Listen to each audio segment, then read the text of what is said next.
Bismillahir Rahmanir Rahim. Nahmaduhu wa nusalli ala rasulihil kareem, amma ba'd.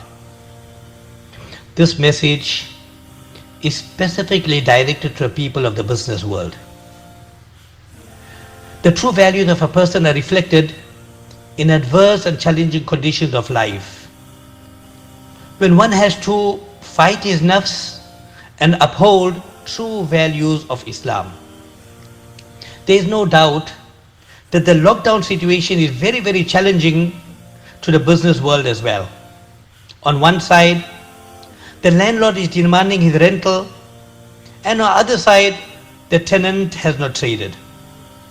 On one side, the employer has not used the service of his employee, but the employee also has to sustain himself and his dependents.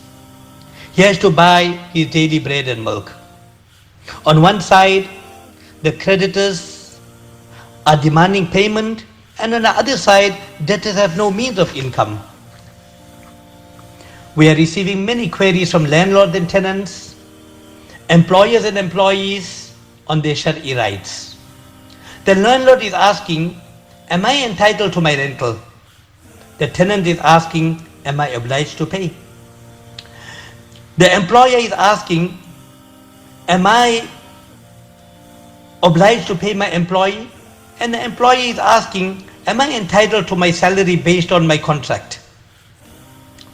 One is a principal issue or a fatwa, and the other is a practical issue. Sometimes a principal issue is ideal, and sometimes considering a practical issue is also ideal. At times, a principal issue is not even ideal, and in fact, it is also a principle to go against a principle. The lockdown situation is an unusual situation. It was not even expected. Everyone ought to be committed to the common cause of curbing COVID-19. This is the responsibility of the landlord and tenant alike, the responsibility of the employer and the employee alike. It is the responsibility of debtor and creditor alike, and everyone that is common in the business world. Everyone should consider his counterpart in business and assist to the best of his ability. It is advisable for all parties to come to a mutual agreement in view of the specific situation we are going through. That is the teachings of Islam. The landlord may decrease a portion of his rental, and the tenant should pay whatever he can pay. The employer should consider the needs of his employee. How is he going to survive? Remember, our relationship is not confined to that employment contract.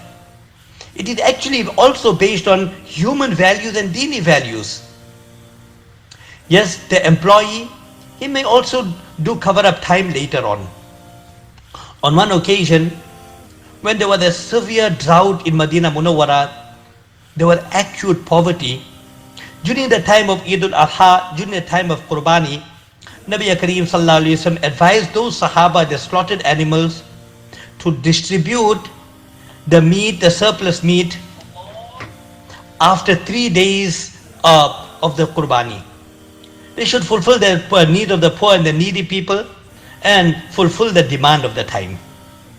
From this we understand the great sunnah of Nabi Kareem Sallallahu Alaihi Wasallam to consider the needs of the people and make adjustments accordingly. On one occasion, there was a dispute between two Sahaba, between a creditor and the debtor.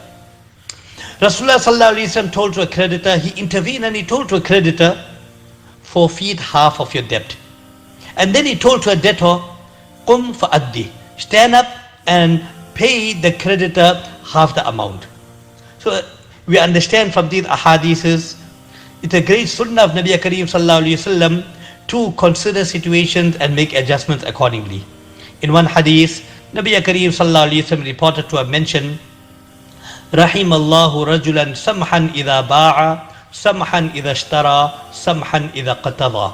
May Allah have mercy on that person who is soft when he is buying, he's compassionate, he's considerate when he buys, he's soft and he's compassionate when he purchases, and when he's soft, considerate, compassionate when he makes demands.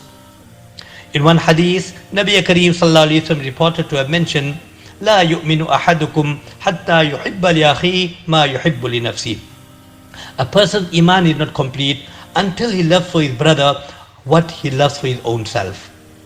So in the business world, everybody is worried about himself, selfish, self-centered. This is not the time for us to be selfish and self-centered.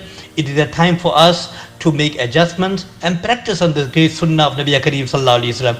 And moreover, if a person has to make these kind of adjustments, inshallah, he will get the dua of Nabi Kareem sallallahu alaihi wasallam, rahimallahu rajulan imra'an samha. May Allah's mercy be upon that person that is soft, person that is compassionate, and the person that is considerate in his dealings. May Allah grant us tawfiq wa akhiru da'wana alhamdulillahi rabbil alameen.